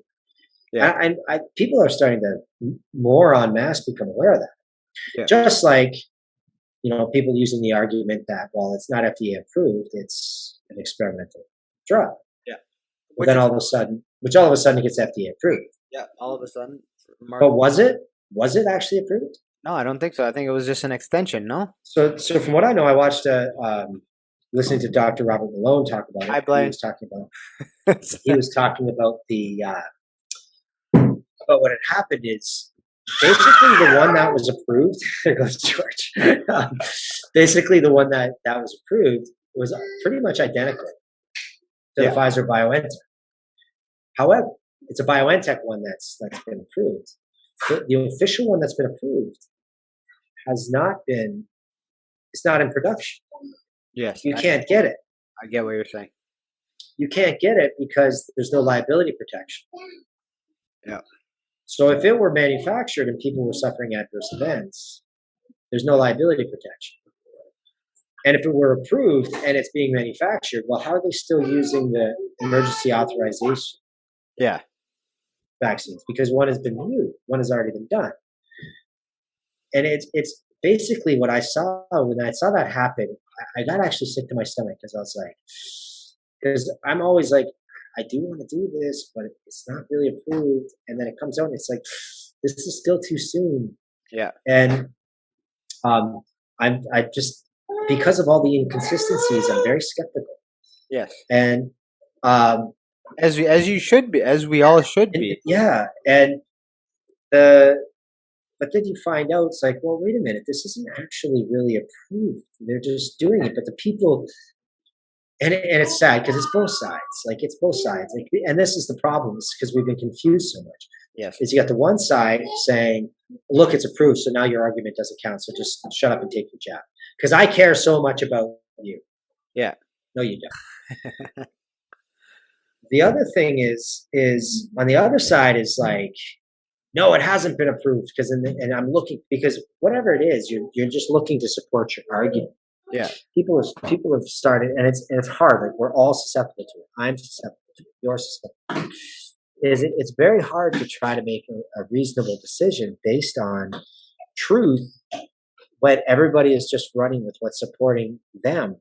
But you have to stop and be skeptical when, wait a minute, why is the opposition being silenced? You can't even say certain things. Like, Trump was elected, and I keep bringing him up. Like, I don't care if you're watching this and you hate Trump, it's fine. Right? Yeah. You do that. If you like him, fine. You're entitled to like him or hate him. That's a part of life, right? In 2016, he wins the U.S. election. Then Not My President is trending. He didn't win. It was Russian collusion. Goes to court. The entire presidency is caught up in scandal after scandal, and they're not actual scandals. They're media-created scandals. If you're looking at it objectively, it's all media-created scandals. And then the next election, the other guy wins, and the other side's saying that the election was rigged, it was flawed because of this, and all of a sudden everything is silenced. Yep. You're not allowed to question it. You're not allowed to do anything. It's like, right there is your answer. Yeah. If you can't see that, if you can't see the comparison between the two, the one is accepted and the other isn't. That is cognitive dissonance. Yeah. It's okay to question. Like it's when you say like, oh, if you question the integrity of the election, you're questioning democracy. Well, a local That is democracy. a local example of what you're talking about in Canada can be used with Rebel News. Now, I'm not an advocate of. I'm not a fucking fanboy of Rebel News. I enjoy their stuff. It's very low budget. It's not the best stuff, but they are the other side of the spectrum. So a lot of the times they're reporting on the other side of the story, right? There's always two sides of a story. They're often not the traditional side that you would see on CTV, CP24, etc., etc. And throughout this whole election process that we just went through, I found it very odd that no one questioned, other than the people who support that news outlet, why they weren't allowed to be in there. They had to literally go into litigation against Justin Trudeau just to get people into that debate. Right? Now, if you're I don't care if you're a liberal supporter, you're entitled to that. If you're a liberal supporter, you have to then ask the question, well, if what they're saying is I'm trying to word this correctly. If what they're saying is actually terrorists, if what they're saying is actually false and misinformation, like Justin Trudeau is saying they're this outlet, why not let them ask the question so you can debunk them right in front of everyone, make them look stupid, and then everyone can make their own judgment that they are a fake news outlet, which is what the liberals and the conservatives and the NDP are promoting. We don't answer questions from Rebel News because you're a fake news outlet. You spread misinformation. Well, if they do, if that is the thing that they're doing, let them ask you the question so you can fucking debunk it right there and make people see how stupid it is. I mean, that's what I do when, some idiot comes up, say, I know how to lift, I know how to do jiu-jitsu, blah, blah, blah. Well, how do I prove him wrong that he's an idiot and has a white belt and not a black belt? You go and you fucking beat him up and you roll with him and you just tap him out in 30 seconds. Well, why not do the same thing? Then people will believe you, right? Yeah. Instead, they just silence them. They push them back with litigation or whatever. And, Canadians just accept that, oh, they said they're bad, so they are bad. No, they're not bad. They're just reporting the side they don't want you to hear. Yeah. When you repeat a lie often enough, it becomes truth. They say that Joseph Goebbels and Hitler said that. I don't think that's true. I think it was P.T. Barnum. Yeah. The founder of modern public relations. But and with the Rebel News thing, it's like, if they're a news outlet, let them ask their questions. Let them look like idiots. But if you're not allowed to, it's like the whole debate with the jab. It's the whole debate with COVID. It's why is I don't know if you saw the recent Project Veritas videos. I haven't seen them yet. No. Ooh, there was a big one this week. It broke YouTube. You get caught up on Project Veritas. Yeah, I'll have to check it out. It's just it's regarding the jab, right? But again, it could be one of those things where you're just trying to fill your own belief structure, right? So it's almost like we're not evolved enough to process all the information that's coming at us. But I mean, look at the whole lab leak stuff and everything. Evidence is coming out daily that it's a lab leak. So if Fauci funded this gain of function research, yet he's also the same one pushing the vax, and his wife is the one approving it. Like, how do you not see past the problem here? And why is it that Alex Jones is the person over the last couple of years who's been making the most sense? Yeah, of all people, him, right? Right. But it comes back to that. I think you sent me the video before this election, the vote splitting phenomenon or theory or whatever, and that video is very good, and it actually kind of influenced me and my decision making in this past election, because what people don't realize is you can't vote out a tyrant with someone just because you want him out. That doesn't solve the issue that we have. Look at the United States, that's worked out real well for them. Like, the issue that we have in Canada specifically is that we basically, and I think you said this last time we talked, we basically just get tired of one guy and vote in another guy. And just because we're just tired of one guy, the classic Canadian mistake, I think Yeah. that's what it was. After 3 terms, you just can't stand the guy no matter Can't what. stand the guy anymore. You've seen him too much, whatever. Like, and so I had to explain this to my wife when we were sitting down thinking about how we were going to vote and all that kind of stuff. And I'm like, we already lived 6 years with this fucker, right? We already lived 6 years with him. And quite frankly, at the end of those 6 years, we're a lot better off than before. Not because of him, just but because we've been able to maneuver and change. It's your stage of life, right? Yeah, our stage of life and where I was when he got in office and now it was guaranteed out as long as I was a hardworking person, I would be further along, right? So we've already dealt with the bullshit from 6 years, and voting in O'Toole, in my opinion, was not an upgrade. It wasn't an upgrade. It was either the same or could have potentially been worse because of the path he took in his campaigning. Flip-flopped on everything. Flip-flopped on everything. You couldn't tell if he was left-leaning, right-leaning. You couldn't tell. He was just all over the place. Well, here's the dumbest thing about the O'Toole campaign, because I didn't follow it terribly closely. I knew what I was going for. I read the platforms. And O'Toole used Brian Mulroney to promote his campaign. Yeah. This is how stupid Canadians can be. Brian Mulroney. How did Brian Mulroney's reign end? Yeah, not very well. Do you know how it ended? I'm in the background. I'm a little. It's bouncing off your bald head. Hey, yeah, it's too shiny. Your head's too shiny. It's like you need to set you in film sets and just bounce the light off your head. But no, familiarize me. I think I know, but I don't want to say and sound like an idiot. Cause no confidence. Yes, that's what I thought. Yeah. From a majority government. Yeah, that's not good. Yeah. Like a no confidence from a majority. There's a difference between a minority no confidence and the majority no confidence. His own party, he became so disliked that his own party, I'm trying to cover the light in my head, his own party kicked him out. And that's when Kim Campbell came in. Yes. And she was our only female prime minister ever. She had the shortest time, and she got, then, the next election, Jean Chrétien destroyed her with a majority, right?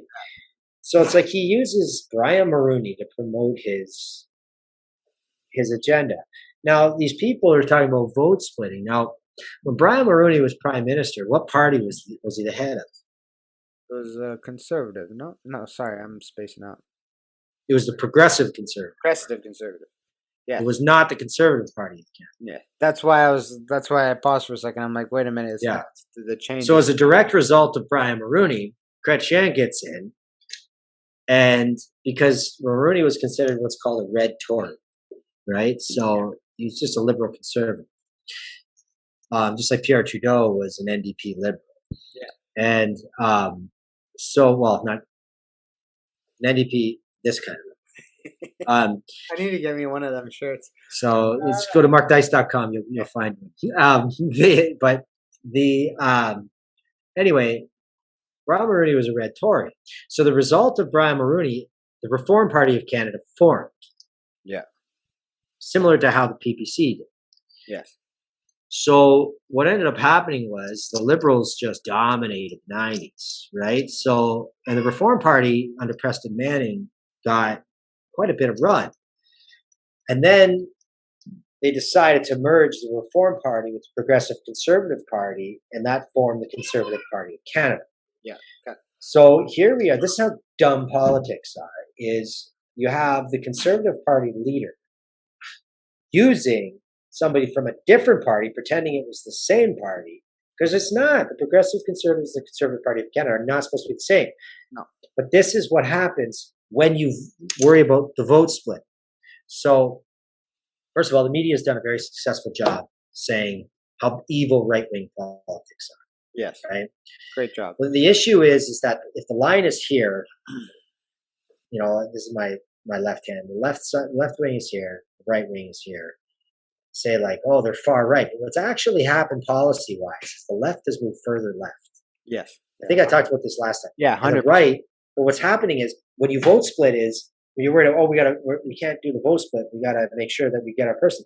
So the left starts going over, and you're just chasing them. Yeah. You're not actually standing for your values. No. So it's not that it's far right. It's just still right. And what is right? It's technically it's true liberalism, which is individual rights and the rights to property ownership and all that, and respect your neighbor and blah, And blah, that's blah. what I explained to Becky when we were talking about this, was that when this election that just happened, when we wanted to vote, we were very torn because, like we were just talking about, the Conservative Party is not the Conservative Party anymore, right? And so we were very torn to find how our values and how change we wanted would be represented, right? And what I told my wife is that, and this is the kind of election you don't just vote to get somebody out because you want them out, and you look at the platforms, they're very similar. And this is an election where, even though it may not be the right thing to do in terms of other people's eyes, you vote for where you want the country to go. You vote for the change that you want to invoke. You might have to endure some more bullshit to get the change. It's like anything. It's like any, the stupid, how do you get to success? It's like a stock market chart. You go up, down, up. To get to the change that you want to get to, you're going to have to still endure some of these rough times. But you got to vote for that change in order for it to ever occur, right? And not against something that you don't want. Exactly. And so that's why once I saw that video and I heard the explanation and I thought about it in my head over and over and over, and I'm like,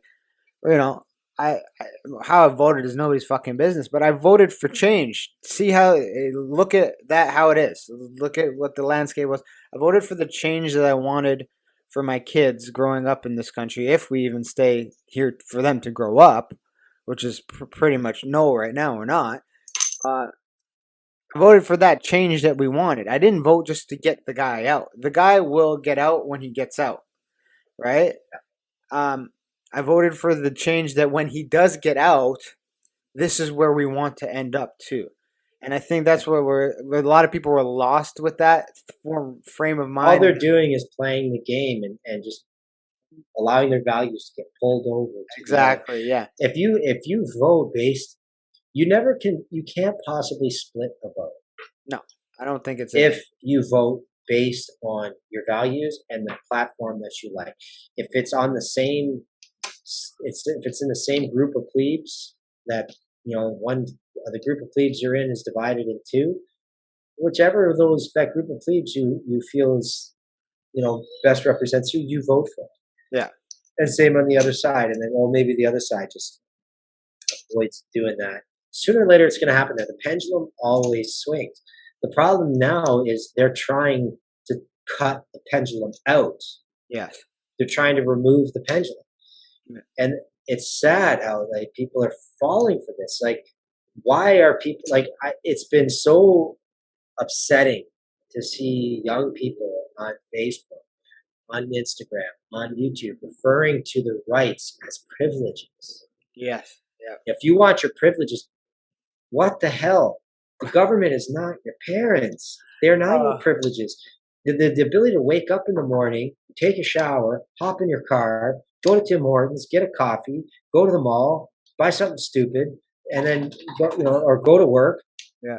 Then after work, go to the gym, work out, look at some hot chicks, go to the mall, do something stupid, buy something stupid, go home, waste your night.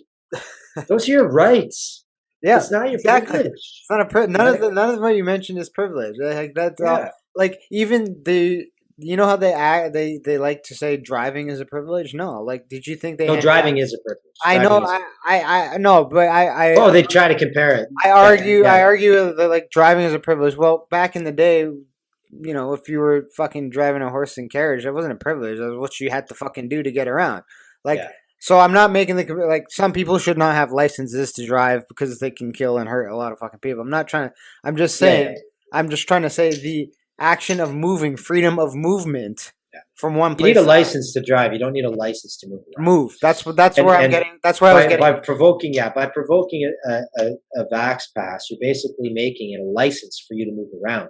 And Yes. the more that people accept this, now you've removed your God-given human rights To move, freely move. That's what I'm talking to, about. and you are making them privileges. Yeah. Right. That's why, like that. There's a speech in V for Vendetta that he talks about how, you can't cast the blame solely on them. You have to cast the blame on yourself. And the worst part of it is people see things too much on the surface, right? So I do like that movie.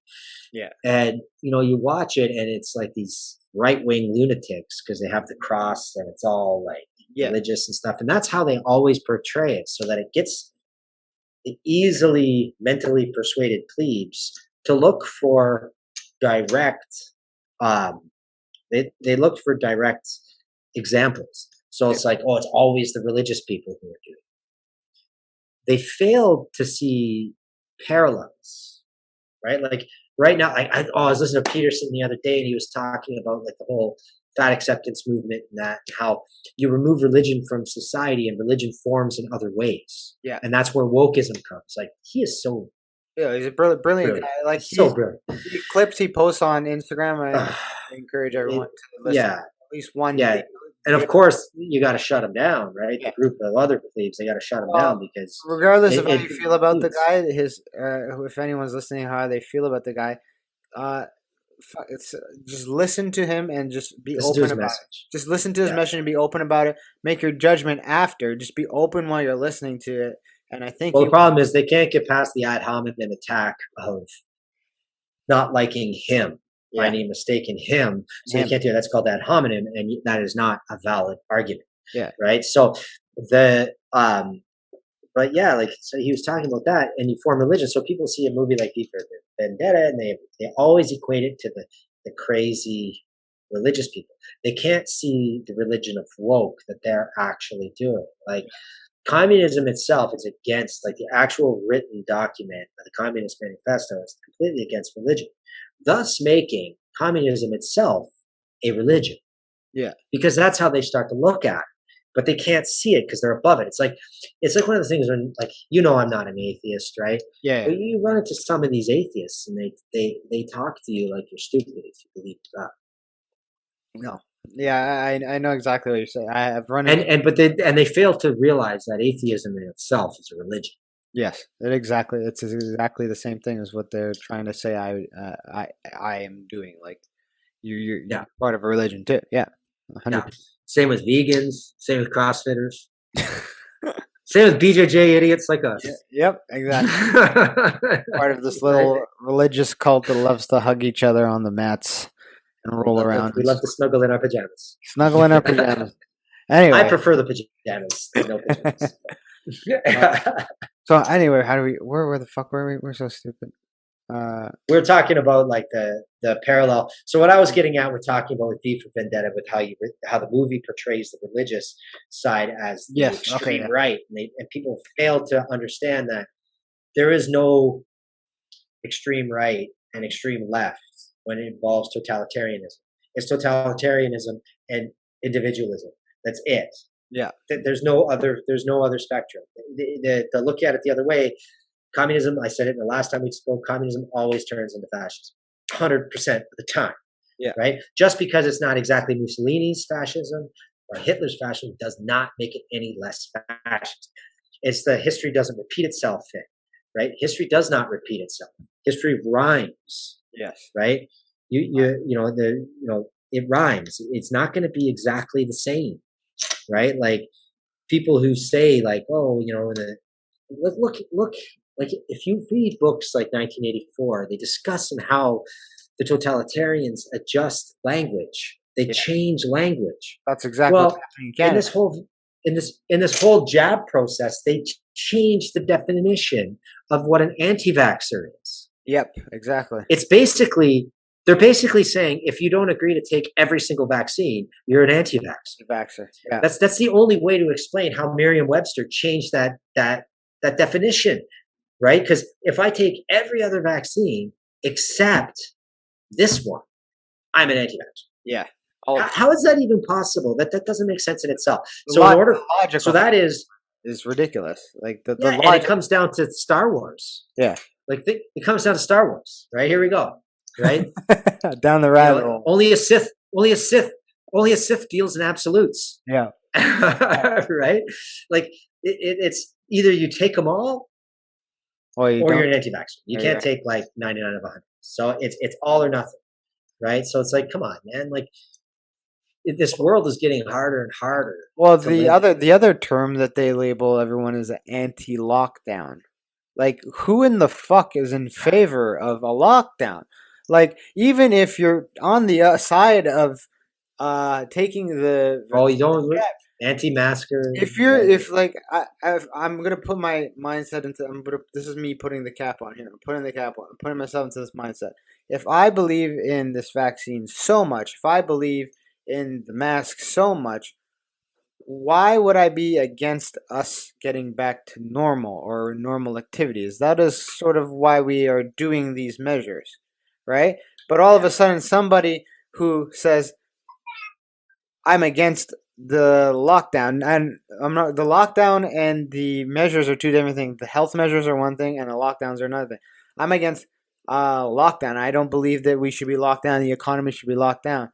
Well, how is that any different? You want to get back to those activities that you. Why would you want them closed? That's why I'm doing these things. That's why I'm social distancing. That's why I'm putting the mask on. That's why I'm taking. I want to get back to these. So why would you label someone who just doesn't agree with the fact that that we're not allowed to move? Did you get what I'm saying? I feel like I'm rambling. Yeah, no, I do. It comes down to, I remember I was doing an online boot camp class, and early on in the pandemic, like end of April. Yeah. And someone brought up new normal. Yes. Right. And I said, guys, please don't use that terminology. Don't use that terminology. They're trying to brainwash you into accepting a change in our freedom. Right. And I saw on the screen, I had like 10 people on my screen, and I could see a couple of them being like, you can see them hesitant, like, oh, how could Chris be saying this? Right. But they don't understand, like, that's how it's done. Yeah. Right. Like, well, it's the new normal. We're going towards a new normal. Man, like all the phrasing, watching this Canadian election from 5,000 miles away was like watching a movie. Yeah. Listening. George is naked. He's just running around. George, he speaks Klingon. He goes like, datu, datu, datu. He's got a cup, but he's the happiest kid ever right now. He just had a shower, it looks like. So anyway, I'm sorry, I got super distracted there. This whole new normal thing, all the slogans that they've been going with this and watching the Canadian election, that's where I was from. From afar. It's like watching a movie. The things these politicians say are so incredibly stupid. Yeah.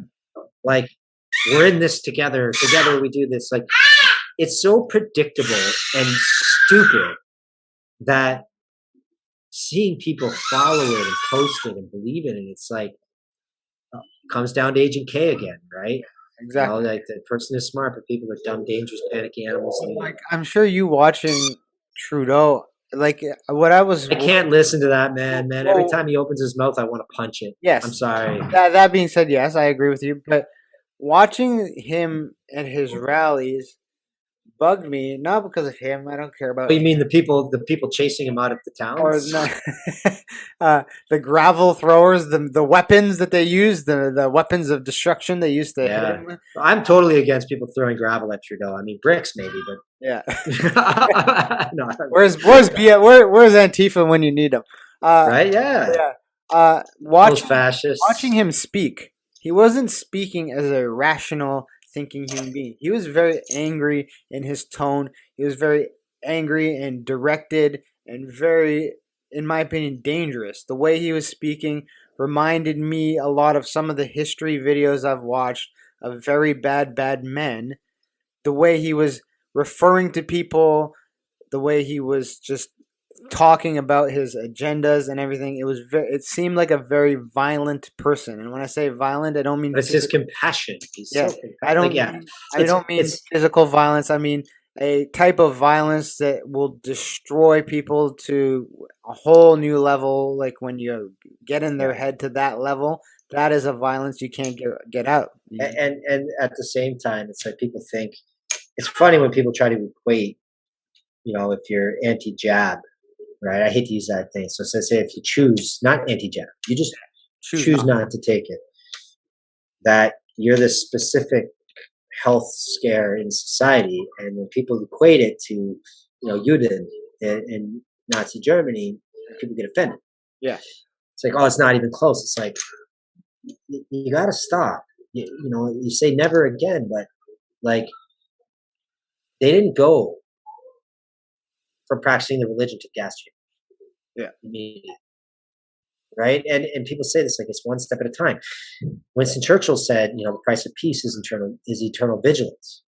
People only equate that to going to war, like, the war on terror. Like we have to go to fight those Iraqis who don't actually have weapons of mass destruction just because they have weapons of mass destruction because we say so. And we got to fight them because of terrorism. And we got to go to Afghanistan and knock them into the first century. And I remember Robin Williams made the joke, oh, upgrade. Right. So, but we have to do this, and that's vigilance. No, vigilance is in your daily actions, how you treat other human beings. And so I got to give him a cameo here. Yeah, there he is. Where's that face? Where is it? That's Dr. Plainside. There he's hungry. Look at that. He's hungry. So, but that's how it happens, and it's sad to see this, and it's all over the world right now. Like it's nuts. Like I'm down here, and we're having second guesses about staying here. We're starting to weigh our options. I don't want to go anywhere. I want to stay here. I like it here. I like the Belizean people. But it's a bit of a pain in the ass living here because it's hard to get stuff. But I mean, it gets any crazier here. We're heading to Mexico. Yeah. Right. Like, and we feel the same way because I think I told you this last time we were looking at the option of getting out of here, and now in our head it's finalized that we will be getting out of here at some point. We won't be like not Canadians anymore. We're going to split our time. That's something that we want to do in another place. It's just another opportunity that we saw that sparked from this situation. But now we're sitting back, and when we're looking, okay, where do we want to go? Well, it's happening everywhere, right? There's a very select few places where pockets of the world you can get away from right now, and you can actually be away from it. But it's like a wildfire. It's spreading everywhere, and there's not much running you can do before you're gonna run into it, right? Yeah, So, like I saw a guy online the other day. He said, "Oh yeah, I'm about to go to Australia," and it was on Henry's Law. yeah, Not my dog, but you know what I'm talking about. yeah, I know what you're talking about. And I commented, I was like, "Dude, you must not be paying attention to what's happening in Australia right now." You know what? And he actually commented. He commented back, "No, I'm not. What's happening in Australia?" I'm like, "Oh God," because that was my wife's first thought because she spent 3 or 4 years there. She loved it. Australia's Canada South. Yeah, You know how bad.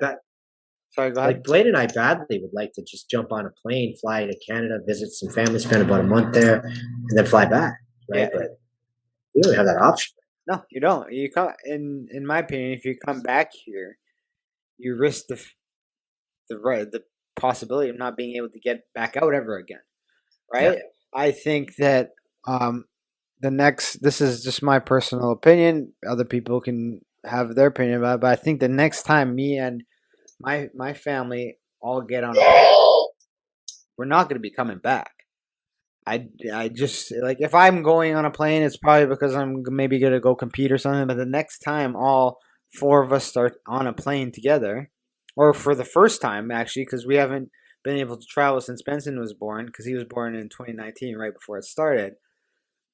It's gonna be we're not getting a return ticket, That's just how I feel at this point. And I mean, I'm not trying to paint this picture that, I'm living in this first world country and I'm all privileged and I'm angry. And no, I'm saying the future very much, I wouldn't say seems bleak, but it's not a very well painted picture for politics around the world. There's this shift that's happening, and it's spread. Like last year, it was very contained. Now it's spread, and I'm not talking about the virus, if you know what I mean. No, I know what you mean. It was contained for a reason, Yeah, and the media worked real hard to remove that reason, right? So yeah, yeah. So I mean, I'm all ready to grab my sword and shield and fight for my freedom. I'm serious, right?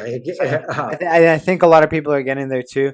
yeah. I interact with a lot of people on a daily basis, and it's funny because not these people don't agree with what's going on, but because they're attacks by, like, for example, mandates. I ran into somebody.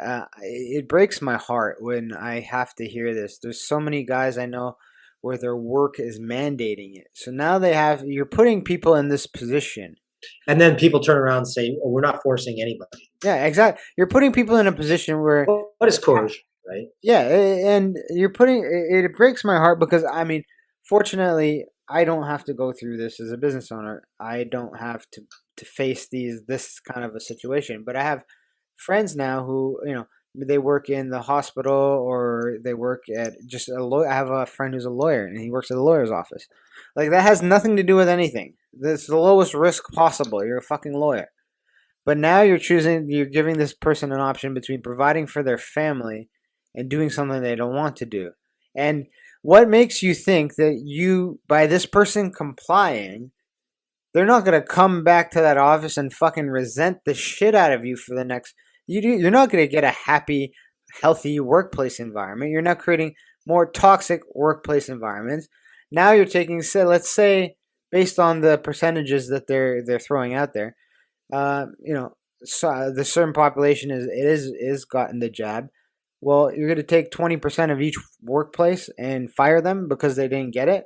What is that going to do to the economy, dumbasses? It's going to fucking tank the economy. But they don't care though. They're looking But for you're compliance. already That's why seeing, the U.S. That's you're why already, the U.S. military is doing all the wokeness. They're trying to identify the people they don't want for yeah, the thuggery. There's a lot to it. It sounds very conspiracy, but again, this is another one of those conspiracies that's real. yeah, And well, let's wrap with this, right? yeah. So, what's going to happen, I believe, in Canada over the next 18 months is the divide is going to get deeper. Yeah. Trudeau is going to push Canadians. Just look at Australia; they're just 4 or 5 months ahead of Canada, It's a war right? zone. It's a war zone. So, except Canadians still have guts, Yeah. right? And credit, I saw like the Niagara Regional Police are like, "Screw you guys, we're not forcing this crap." Yeah. Right? We're here for the Canadian Charter of Rights and Freedom. Good for you guys. But anyway, the what's going to happen is Canadians, they're going to create the divide. They're going to use more and more rhetoric. Yes. That's going to divide the people more and more, doing the best to vilify the non-compliant. Yeah. It's going to push Canadians to the brink. There's going to be an event. Something is going to happen. Yeah. And they're going to use this event similar to what the U.S. is using January 6th for, because January 6th is not what the mainstream media says it was, right? They're using it as the Reichstag fire. And they're going to use in Canada whatever this event is, because it's just going to push Canadians to a point where something's going to happen. And they're going to use this to attack all the isms and ists and those supreme people and all that, vilify any sort of opposition. And it's going to come down to whether Canadians put a stop to it or not, right? And it'll happen within 18 months, because what's going to happen, they're going to use these sort of strategies to create an event, and they're going to, at the height of the propaganda cycle, call another election. Election, yeah, that's what. And try to get another majority. Yeah. Right? And I agree with you 100%. I was telling that to a lot of people last year. I thought that this year there would be that sort of event that you're referring to. I thought it was going to happen this year, and I was mistaken. It will happen within the next 18 months, and it all makes sense if you just think about it. But yes, and it's scary to think about it because you don't know what kind of event that could be, right? It Yeah. could be. Now the thing with Canadians is we're very docile and complacent people. Yeah, But to our credit, Canadians can be very when we get pushed. Canadians can be very, very lethal. um, Yes. yeah, yeah. I mean, we're a point of pride for the country is like our troops were the most feared troops in World War One and World War Two, right? Yeah. So um, the we get the job done, but I fear that Canada's just not Canada anymore, It's right? not. So And as somebody who's living here and still here, I can tell you on a daily basis, it gets uh, more un-Canadian than it like. I remember not long ago where if I held a door open for somebody, I would be like, "Hey, man, thank you very much." It was like they would come out now. I hold the door open for somebody, and I'm so lucky as if I get a head nod or anything. They just walk it's by like because a you can't talk and stuff because yeah, you're muzzled. yeah, because and so for me, that's the most glaring thing. Like when I was growing up, people you would walk across another Canadian, not even know them. You give them a head nod. You talk. The conversation was there. It was always pleasant. It was always pleasant to talk to another person. And now on the streets, especially Toronto, it's just a fucking tension. Like everyone's looking at each other with judgment eyes, and it's just the most. It's not Canadian. It has fell, and it's going to take a lot to bring it back to that. A lot. It's funny how you said there that for my Japanese Jiu-Jitsu black belt, there was a social component to it that our sensei made us do, and that was we had to do like 150 good deeds, Yeah. right, and record them, It's a right. And lot. it's like one of those things you're like, I'm a BJJ guy. It's just fun. I just want You to know, I just want to choke people, get my black belt, right? So, but there's a social component there too. But this was actually when I was like, well, how am I going to get all these things in? I opened like 150 doors, and it's so easy because you just automatically do it anyway, right? Because yeah, being a Canadian, you're just like open the door, right? Open the door. yeah. So I'm at a four-way stop. Go ahead. But yeah, that and so I agree with everything you said. Because I thought it was going to happen this year. I thought that event and that would happen this year. Um, and yeah, it's unfortunate that I think it's going to be. I think that what's going to create the event is they're going to really try to isolate um, people who don't comply, the uncompliant, and push human rights to the brink. yeah, And either people are going to wake up to it or fall. or they're going to accept it. Yeah, and Right. it's So it's unfortunate that that's the way it's going to be. But yeah, I feel the same way, and I'm not trying to paint a grim picture. I don't think that you're trying to do it either. I just think that's just the reality of the situation, and things need to be done. But before we go, because I want to order a fucking pizza. It's a Friday night.